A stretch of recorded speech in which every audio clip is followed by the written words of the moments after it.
Welcome to Humans of Techlandia. I'm your host, Kate Cockrill. During the month of March and April, the People and Culture team at Tau are taking over the pod. We're exploring the human side of the massive tech shifts happening right now. Each week, we'll talk to different Portland-grown leaders about what they're seeing in their work and personal lives and what it means for the rest of us that are navigating rapid change. Today's guest is April Rinne. April is a global advisor, explorer, and futurist, and the author of Flux, Eight Superpowers for Thriving in Constant Change. Her work focuses on how people and organizations and governments adapt when stability is no longer the default. This conversation felt especially timely. Most people right now are feeling like the ground is shifting underneath our feet, especially with AI. And it's reshaping how we work and make decisions, which is why I am so glad to introduce April and have her walk us through the superpowers that we need in the context of change. Welcome, April. Thank you so much, Kate. I am delighted to be here. Great. Well, let's just start because I've been, like I said, you've been on my mind and in my ears because I prepared by listening to your book, which I highly recommend that people pick up, with the origin story of Flux, because I feel like it's really crucial to understand where you're coming from, how you became the guide that you are for change. Sure. And it's fun to answer this question these days because for a while people were like, oh, is this what you did for the pandemic? It's like, no. Is this what you did for your own career? It's like, yeah, but that's not the reason either. Like it goes way, way, way back.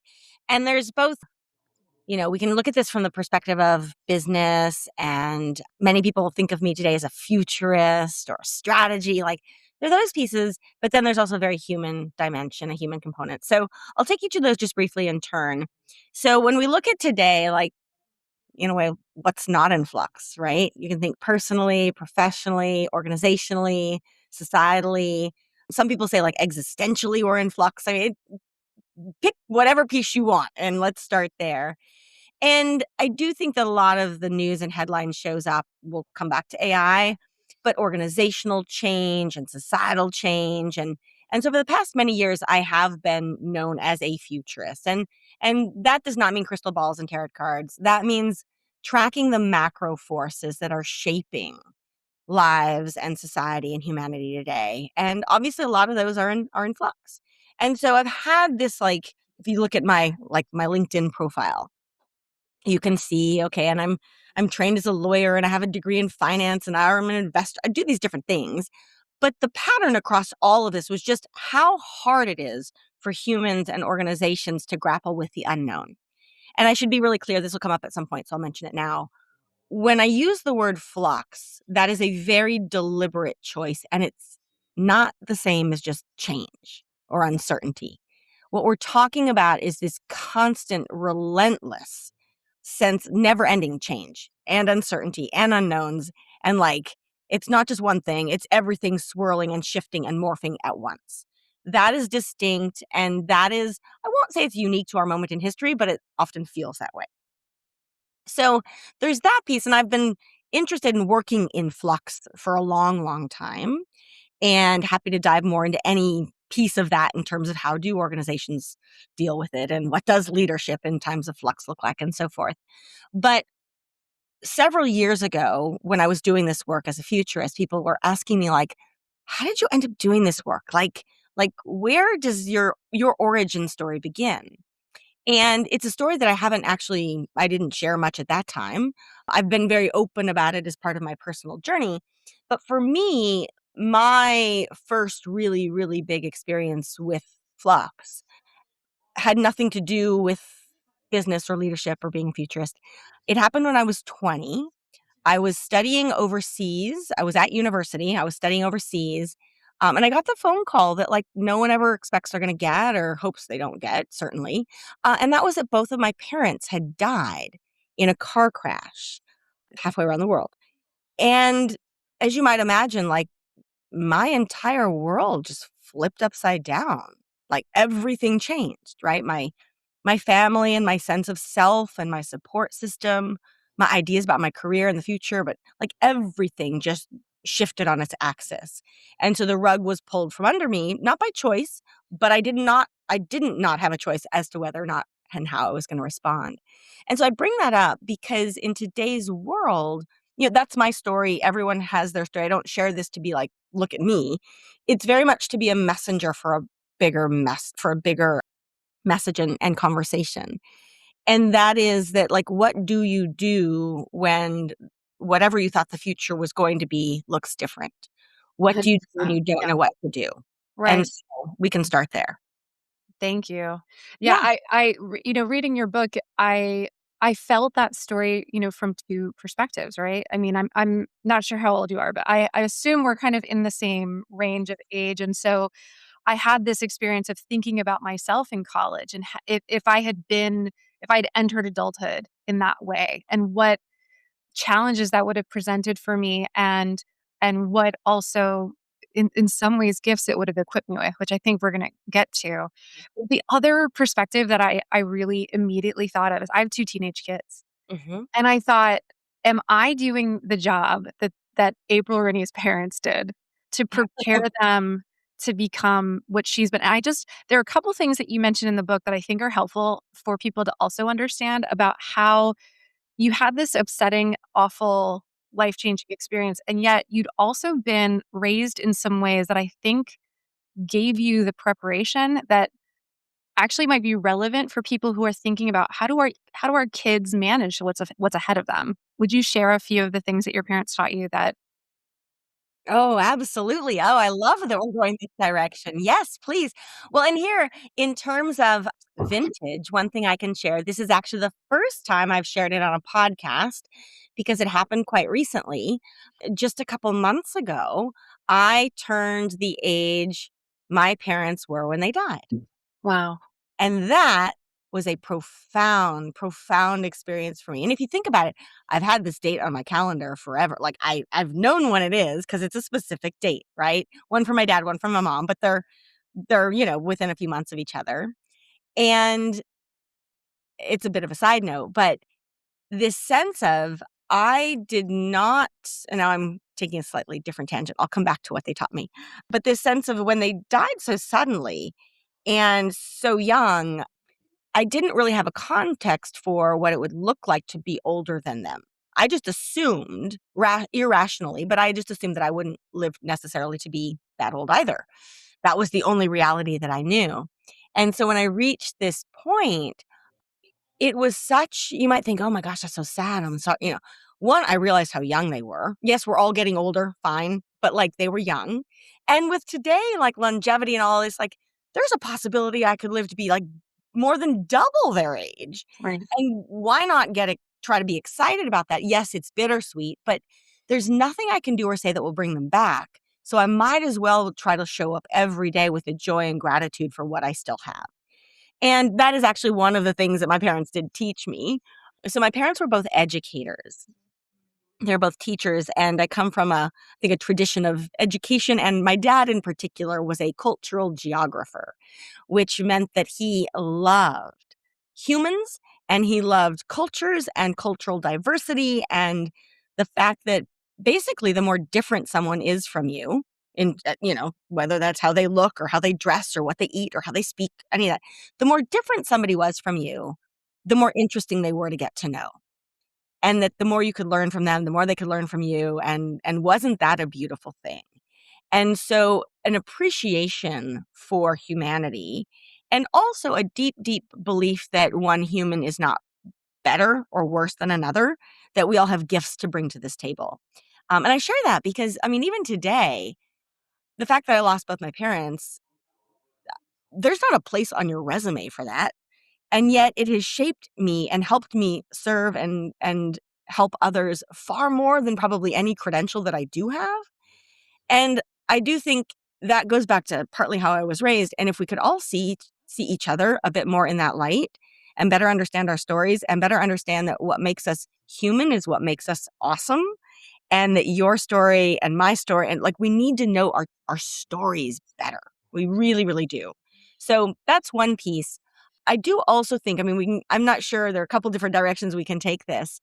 They Something simple like they they put me in charge of my budget when I was 7 years old. I had just learned how to add and subtract and multiply and divide. They sat me down and they were like, you love math. Congratulations. You get to put it to use. And they were not talking about my pocket money. They were talking about school supplies. You need a winter jacket. You need underwear. Like, it's on you. And 7 is young.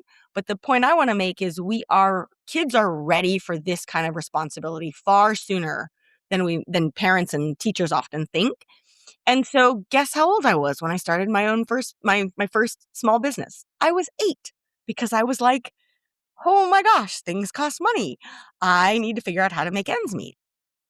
And so I share this because my parents had no idea that they were going to die. But when you have something like that happen, so many uncertainties, so many skills are needed to navigate. But at that point, like, I knew how to keep a budget. I knew how to care for myself and be super, super resourceful when it comes not just to money, but that sense of what really matters, what gets you through. And I will just put this out here right now. The number one thing that will help you navigate change, uncertainty, and the unknown better than anything else are your relationships, Mhm. and in particular, those trusted relationships. And you don't need a bunch of them. You just need some people in your life that you can confide in and say that you're, afraid and that you need some help and, that can they help you walk through this fire so that you can get to the other side. Yeah. So I they feel like the 2 lessons that you've pointed out with your parents kinda get at the existential threat under change, which is, like, on the one hand, where are my resources gonna come from? And then the second one is, where do I belong, right? And so those are 2. I just feel it I love that part of the book, and I wanted to give you an opportunity to share it because in as much as we're navigating so much flux, and we'll get into, how leaders and organizations can cover that, I think that we are we have to teach it as we're doing it, right? I mean, even in a leadership setting, we have to teach it as we're doing it. And so these 2 crucial lessons of like understand your money and where it's coming from and how to make it and be able to make friends anywhere you go.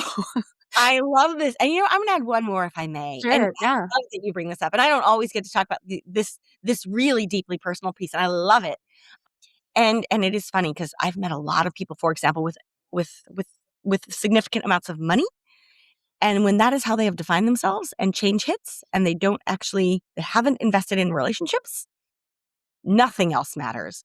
People who have relationships, deep relationships, but maybe not that much in a material sense, tend to be just fine. They know what roots them when the ground beneath them falls away. Mhm. The third piece I want to bring up, and it's funny because I have a friend actually who's going through some of this right now. Well, various friends in different ways. Some their own immediate family, others with aging parents and whatnot. But I lost my family. I have one older sister who is awesome, but she also was young when this happened. And so you lose your family, the people you think of as family. I had to recreate family. And what did that look like? And how could I do that? And I couldn't fathom my future with just no family. And at that point, this is again another aside. I was like, I'm not getting married. I'm not having kids. I was super independent. So this idea of facing the future effectively alone was so frightening and so sad that I basically figured out pretty quickly that I needed to redefine family, but I needed to make it something that would work for me and whoever was willing to be part of it. And I share this because I think today we think about family. It does have many different meanings and manifestations, but I said about creating over decades, right, a family of choice. And I don't have my parents, but guess what? I have 3 sets of they're not my parents, but they're sounding boards and they're like my family. And the irony is I have a far bigger family of choice that's beautiful and diverse and deeply loves each other than I ever would have had my parents lived. And that doesn't mean I don't miss them, but I say this because the things that we think are final, parents die, people get divorced, things happen. Nothing is ever an end. It can also be a beginning for something that might look different, but it doesn't mean it can't allow you to flourish just as much and sometimes even more. So here you are, right? You've had we know your origin story, right? And you've also given us a little bit of your day-to-day, here's how I'm taking my show on the road, right? This all this learning, lifelong learning around navigating flux specifically. And you've got these great, I think, what I like about the superpowers is they're so you can take them wherever you go, right? I thought of it as almost like this backpack that you can wear. And in some of the companies I work with as a coach and advisor and I also do training and workshops. I mean, people are like, we just exchanged, leadership or we've been purchased by private equity or we've just had a sale. And in these contexts, sometimes all we have are our character, the relationships that we had before the change happened, and we have to figure it out from there, right? And everything's changed all at once. So I want to kind of follow up on some of these superpowers and hear from you. What are the ones that you feel like in this moment for organizations are most valuable to be thinking about? And I know Yes. there are 8. I love this. I love this. This is so good, Kate. You are correct. I love the metaphor of a backpack. Also because I travel a lot, but Mhm, it's a metaphor that I've used often, that sense of what's in your go bag mhm. and what's portable and what can you take anywhere and what won't leave you, right? It's like and change and uncertainty, these things are an inside out job. You can look all you want for find me the answer. Where do I need to go? What do I need to do to find that solution to what you're feeling inside? And when you can go inside and just build that self-awareness, build those mental muscles, it's not about you're not gonna find the answers to what you're looking for in the outside world. You're gonna find them inside, but they're what help you deal with the outside world. And so I share that because these superpowers, and I should say too, I call them superpowers because who doesn't want superpowers, right? But these do not make you Superman or Superwoman. Like they're not birthright gifts. These are things you have to practice. And I often think of them as leadership practices. And that's both for self leadership of yourself, because all of us are leaders of our own selves and our own lives, as well as, if you're in a team setting, leading others and so forth. And they really came about over decades of thinking hard and seeing patterns and identifying like what is really going on here. And I share this because I ultimately landed on 8, and I will admit, this is many, many years now. I'm looking for the ninth, so let me know. But as I was unpacking these words, change, uncertainty, flux, it became clear to me also that change is not just one thing, right? It means so much more than one word. We love it and we hate it, we embrace it and we resist it. Like there's a lot going on. And I think of each of these superpowers as related to a different but complementary dynamic of change. So, for example, you've got the pace of change, right? You've got the issue that a lot of people feel like they're not controlling the change that's happening, right? You've got the role of trust, which I mentioned briefly earlier, and we'll come back to. Those are all related to uncertainty, but they're not the same. And so the superpowers are each identified, they're each designed to attack, to address, to work with and improve one dimension, one dynamic of change. And so I share that because it's like each one is useful on its own, but they do enhance and inform one another. And so when people say to me, I'm struggling with change, I'm always like, what part of change? Like, start Mhm, because all 8 might not, they're never equally relevant to each person I meet. Usually mhm, there's 1 or 2 to go there. So mhm. let's think about this because for Well, this, I'll give you 2 metaphors that came up yesterday in the interview. We could even follow that conversation. You know, we came up with 2 examples. One is the grocery store example, right? Mhm. Change is like when you go to a new grocery store and everything's on a different shelf, and and all of a sudden you're just frustrated and anxious and you don't know who to trust and you're kinda already angry at the person who's gonna help you because they moved stuff around and Yep. it's just slowing you down. That was one, and then the other one, this is from my conversation with Catherine Giacchino, who is in HR here in Portland and works at CTL.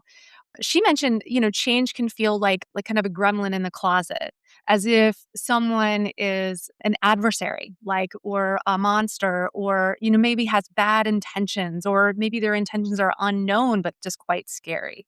So I'll give you those 2 metaphors to play with for the superpowers. Mm. So good.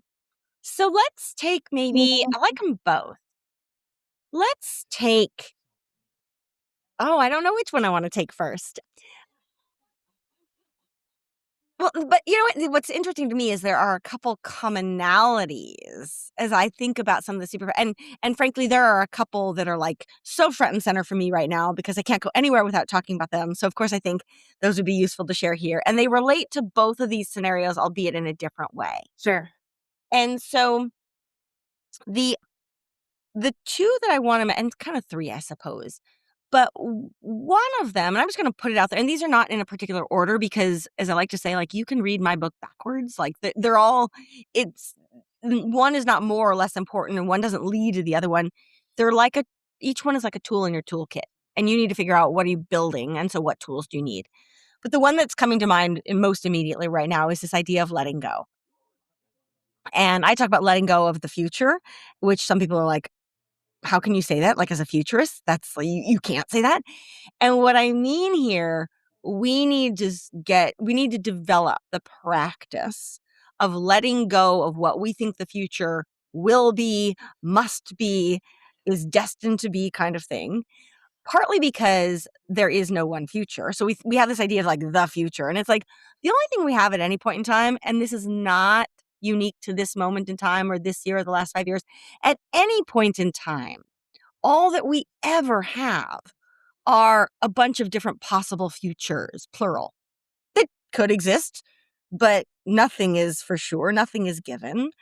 And so we need to get better at imagining the different possible futures, plural, that could exist, and then making sure that we're spending our time and energy contributing to the kind of future we'd like to see.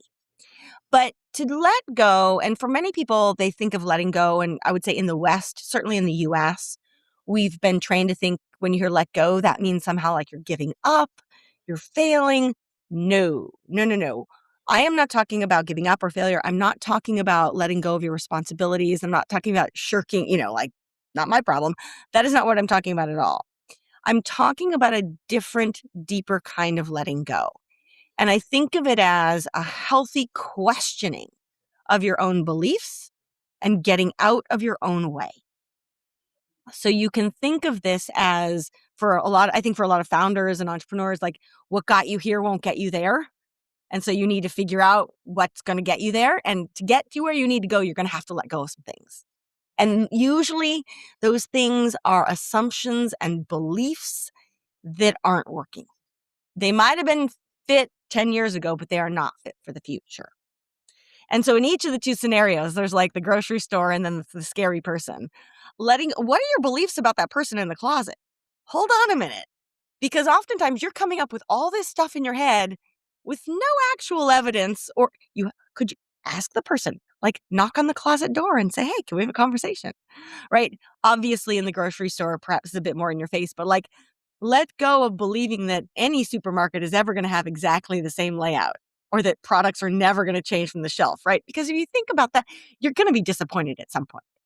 But this idea of letting go, and I mean, I can riff on this all day, but when you think about, I should also mention that letting go for many people, many organizations, you can also think of this as what I call the risk of complacency.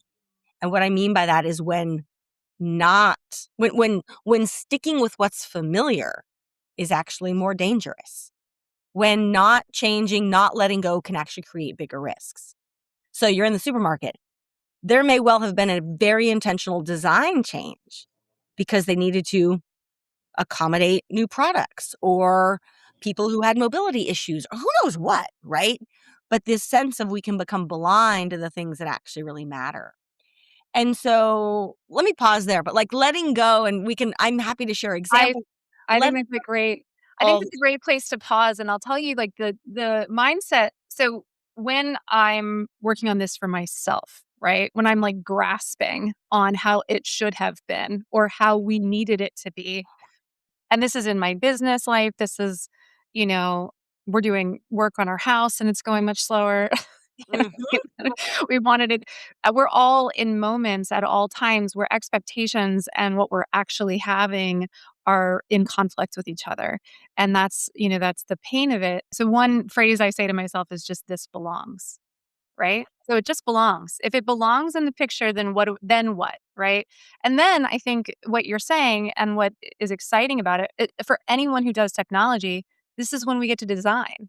If we accept that something is part of our reality, then our whole orientation toward it becomes more focused on what now? What next? Yes. And I wanna be really clear, I'm not this is not like throwing up your hands and just saying, "Oh," or getting angry or being like, "Why me?" "I'm being somehow targeted." Like, no, this is an acceptance of what is so that you can get, and when I say what is, a lot of the shift is like from what is, accepting what is so that you can get to the well, but what if? So what if we saw it in this different way? So what if? And there is always, and I'm very cautious of absolutes, but I can say here, like, categorically, there is an opportunity in that when you can just say, it belongs. Mhm. Accept it so that you can move through it. And I'm also, this is fun to riff on. I will often encourage people, and, for anyone listening in, I would encourage you to pause for a moment, like, think about all of the things that you would like to let go of, that you need to let go of, or that you think are worth letting go of, right? Because there are so many when you think about it, and a lot of times it's like, I wanna let go of that bad habit. I wanna let go of feeling bad about myself. I mean, a lot of it's mental cycles, right? But you can also think about, you need to let go of grudges. You need to let go of things you probably shouldn't have said, right? You might need to apologize, but if you apologize, you can let go of it and move forward, right? Also, a favorite one these days for teams, you need to let go of the belief that you're supposed to have all the answers and have it all figured out, right? Because think about it. When there is an assumption that you, or anyone, is supposed to know exactly what to do, have all the answers during times of great change and uncertainty, not only is that expecting the impossible, that's actually setting everyone up for failure and frustration, right? Think about it.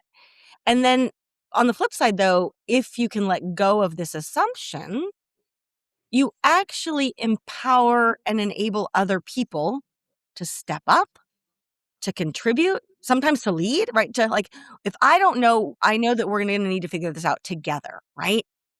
And in particular, and maybe we come back to this in a minute, but like the role of trust. When you have trusted relationships in place and you can do something like that and have that, opening up, it becomes like an invitation to learn from each other, to navigate unknowns together, right? So the way I like to put it is, as a leader, obviously this comes up. I work with boards of directors, I work with executive teams. But if you're not leading in some way, in some capacity in this way, you're actually holding your team back.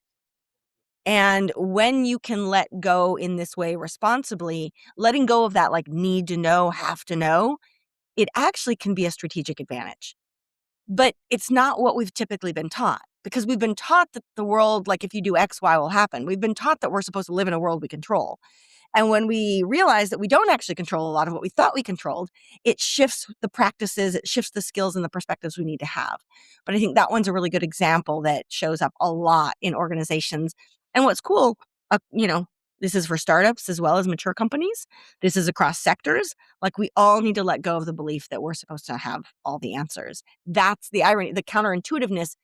By letting go of the belief that you're supposed to have all the answers, that is how you will actually find that best answer, that best next thing to do. I completely agree, and I think this is a Stephen Covey thing, but it might not be. I know that a lot of the literature on trust in particular has the idea that for leaders to be open about the dilemmas that they are navigating is one of the most effective ways to earn trust.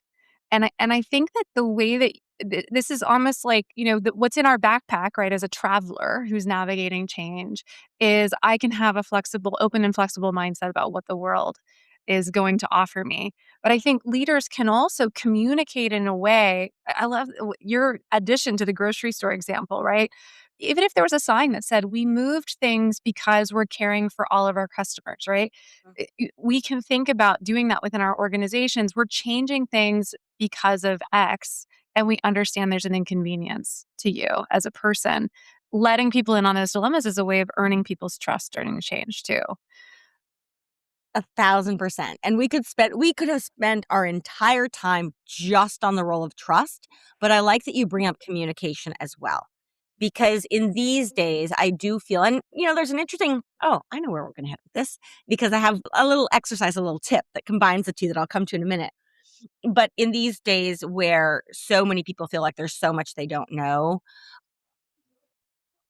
over communication is actually so helpful. And the communication isn't that you've figured it all out. It's giving people a consistent drumbeat of, here's what we know, here's what we don't know. And I will let you know as soon as I know. Like you cannot, people just need to keep hearing that. Now they might be frustrated because they want to know, but where we really get into trouble is when there's like a vacuum or silence and they only want to share when there's news to share. But in fact, that's not necessarily encouraging. That's not necessarily fostering trust, even in those moments of silence or absence. So let me come back, because this trust piece, I cannot underscore how important it is. And I know I just said where all 8 superpowers stand on their own. Well, let's just name that trust is a superpower before we jump into Yes, trust. So trust is one of the superpowers. Trust is one of the 8, and it's called. Technically, I call it start with trust. And if you were to ask me, thank you for clarifying. Yeah, sometimes I take my own work for granted. I shouldn't. It is one of the 8. So letting go is one, starting with trust is another. And if, however, you were to ask me, is there one that plays an outsized role? They're all important. They're all helpful. They all stand on their own. No question that trust it is the one. If I had to pick one of the 8 where to start, because when you think about it,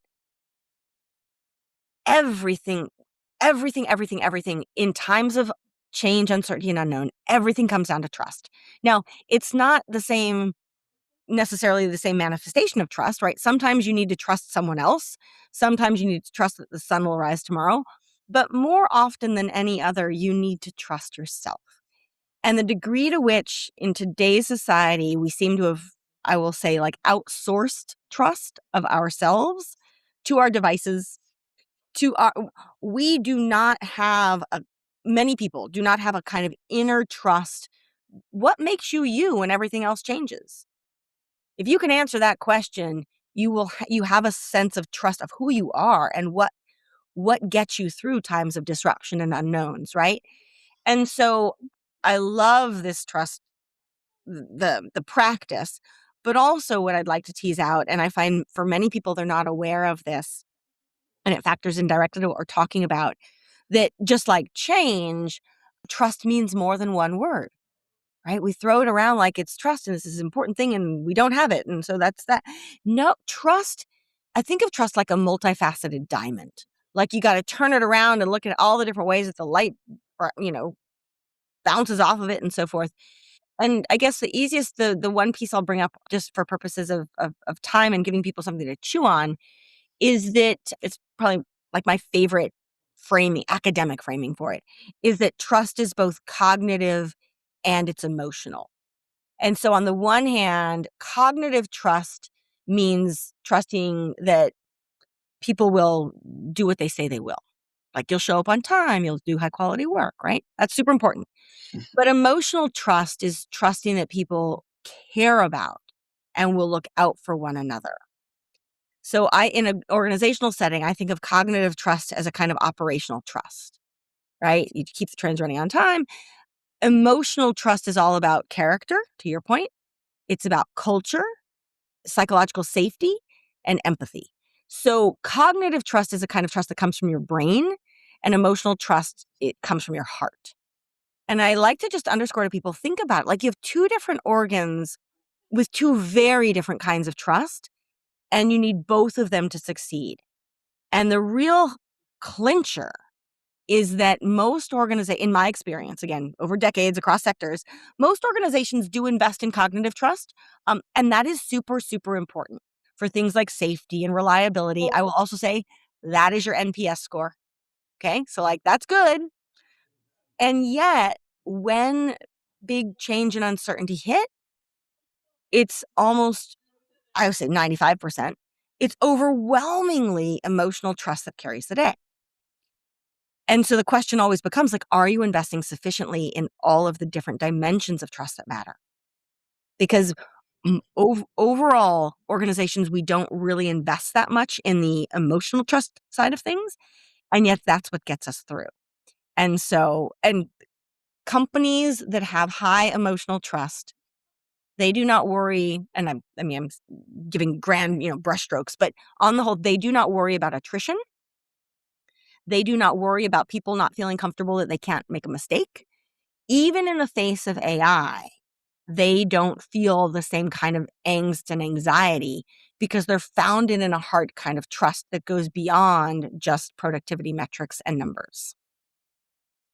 I want to dig into this a little bit more because I just feel like it is when the pace moves really fast, Mm-hmm. the possibility for trust rupture it's just almost inevitable. I mean, I really think, first of all, we have like the whole like move fast and break things, right? So we're Yeah, willing to break some, make that's an another omelet. story. We have to come back to that one because that's not how I. Right there. Which I think there, there we want to have an adventurous nature. We want to be explorers. We want to be able to move fast and iterate and those kinds of things. I feel like those are all good things. And yet, what I notice is that people become disposable when these ruptures happen and they're not addressed. So I'm kind of curious if, let's imagine a leader is best intentions, of course, the trust is there from the beginning, but they've done something and they've lost the trust of their team. What would you recommend to repair that trust? This goes directly back to what you were saying before. I headed in a related direction, but not directly into it in terms of we can think of it as vulnerability, but I say it like lowercase vulnerability, not like the vulnerability that like compromises your security systems or something. Being human, accepting that you made a mistake, being really forthright about that, and allowing people to see you as you could think of as a full human, but as a leader who is imperfect. Because the more and when leaders strive, particularly these days, for perfection or performance, and guess what? People know we're in an imperfect world, but also the more a leader professes to have the answers, the more people, no one does. And I work with leaders across the board. I haven't found a single leader. The best leaders today are the ones who can accept what they don't know, share that openly, invite others to help them solve that problem. And if they've screwed up, be really candid about it and say, this is invite people in on that journey, if you will. Yeah. But the role of vulnerability, but again, historically, and again, I put myself in this category, we were not taught that leaders are supposed to be strong and have almost like a coat of armor around them and know exactly what to do. Nothing could be further from the truth in a world in flux. And so I think a lot of people are struggling with like that sense of the world I was taught I was going to inhabit if I did X, Y, and Z is not the world we're living in today. Something has shifted. And yes, it has. And we can either spend our time getting angry and upset that, like, why can't it just be the world I was told I was going to inhabit or inherit? And rather be like, so this is the world we got, to your point. It belong like, this is what we're dealing with. How do we want to approach it? How do we want to show up for the world as it is?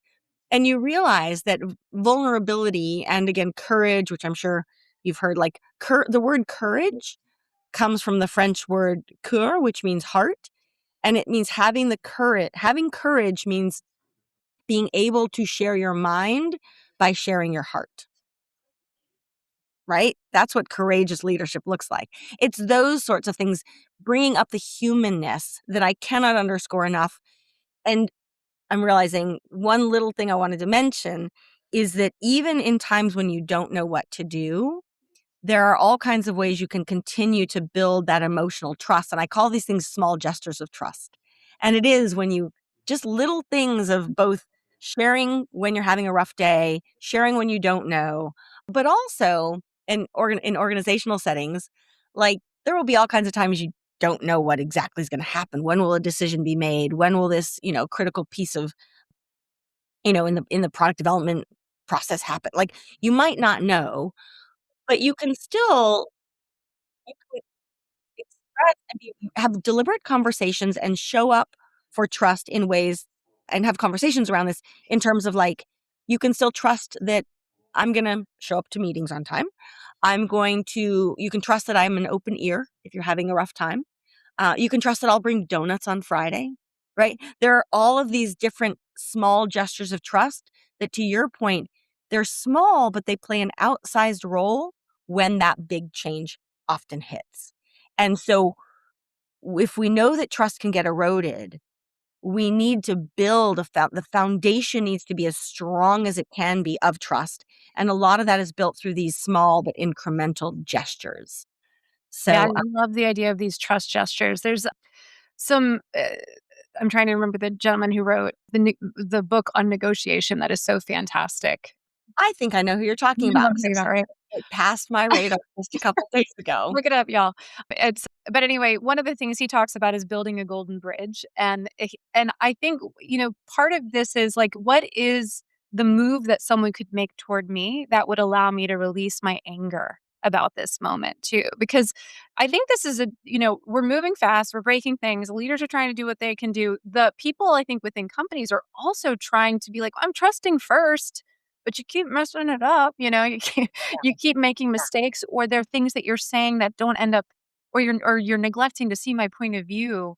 And I think there's a vulnerable piece around letting people know how to rebuild trust with your team, right? Managers can do that. Individual contributors can do that. You don't have to be at the top of the company to be part of the process, I guess. Absolutely, and I think trust flows in both directions and from bottom up. Do not underestimate that. That often can, I mean, both matter, but it comes from all kinda like a multifaceted diamond, actually, all dimensions, all angles. I do wanna bring up, and I realize we may not get to do this in super detail, but we're heading straight into this idea of pace of change and, like, speed of change. We're breaking things and all that.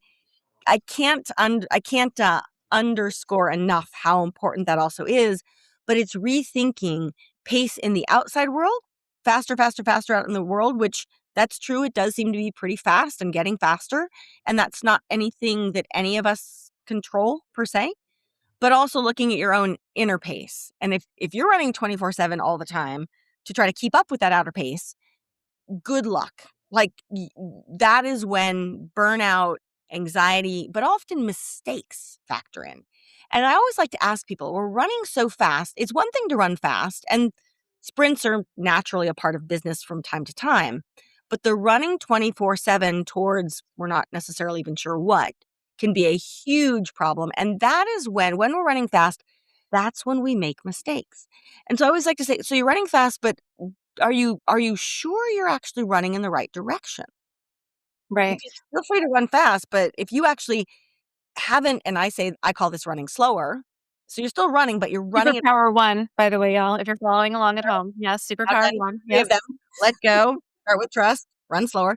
And when I say run slower, I'm saying you're running, but you're running at a pace that is sustainable and that allows you to see and get clarity with what's really happening and what really matters, and make sure you're heading in the right direction. Because if all you're doing is pursuing, and we can get into the brain science behind this, what happens when you're constantly running fast, it's not a pretty picture.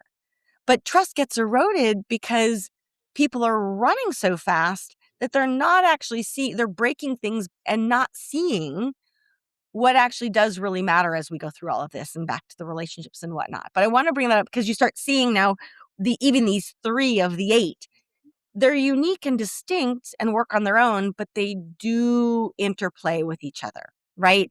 And as you learn to run slower, you start to see the things you've been missing, like the kinds of trust that matters, and when you have trusted relationships, it's way, way easier to begin to practice letting go, et cetera, et cetera. So anyway, Well, April, I could talk to you forever. I mean, and we've only touched on 3 of the superpowers, but I hope that people listening are kind of really seeing the value of this attention to, we'll call it the backpack or our go bag, Ooh, right? yeah. That there's a lot that we can behaviorally and mindset-wise control in our own approaches that make navigating this very fluxy time maybe a little bit more fun, a little more tolerable, and maybe opens it up for a more optimistic perspective. So I really appreciate this conversation. Oh, my pleasure. And, this isn't always easy or necessarily fun. It can be at times, but this sense of we are all, frankly, being dealt a once in a generation, once in a lifetime, however we call it, opportunity that requires us to shift a lot of things. But if we can learn to see the change and uncertainty differently in a way that is future fit, it is, and I don't wanna sound naive, but it is such an incredible opportunity, time to be alive, and my goal is to help people. I love that you use the word "fluxy" because I wanna help people boost their fluxiness. I even call it their flux capacity, right? So not quite the flux capacitor Back to the Future, but, like, I your win. capacity to do all of this well. So Mhm. thank you so much. I could talk to you all day too. Of course, of course. And is there anything that you would like people to especially check out or connect with in terms of your work if they wanna follow you in the future or learn more about you? Sure. So thankfully, I'm super easy to find. I'm the only person with my name. So April Rinne, Rinne, that would be the socials and whatnot. But also, I've worked hard to make as much of my content like easily accessible and available and open as possible. So you can check out my website is aprilrinne.com, but then Flux, all things Flux, that's on fluxmindset.com. And so articles more on the superpowers, etc. Like just to make it bite sized, also because I know not everyone's interested in exactly the same part of change. So I've tried to make it easy there as well. Thank you so much. Pleasure. Thanks. Okay, I'd love to thank you for listening to our guest today. As a reminder, this spring, the People and Culture team at Tao has taken over the pod. We're exploring the human side of the massive tech shifts happening right now. And each week, we're talking to a different Portland leader about what they're seeing in their work and personal lives, and what that means for the rest of us as we navigate rapid change. I'm your host, Kate Cockrill, leadership coach, trainer, and co founder at Skill Charter. If this conversation sparked something for you, I'd love to hear about it. You can find me on LinkedIn. Just send me a DM. And if you have a story, perspective, or question you think we should share or explore, just reach out. We're building this in real time, and your feedback will help us shape what comes next.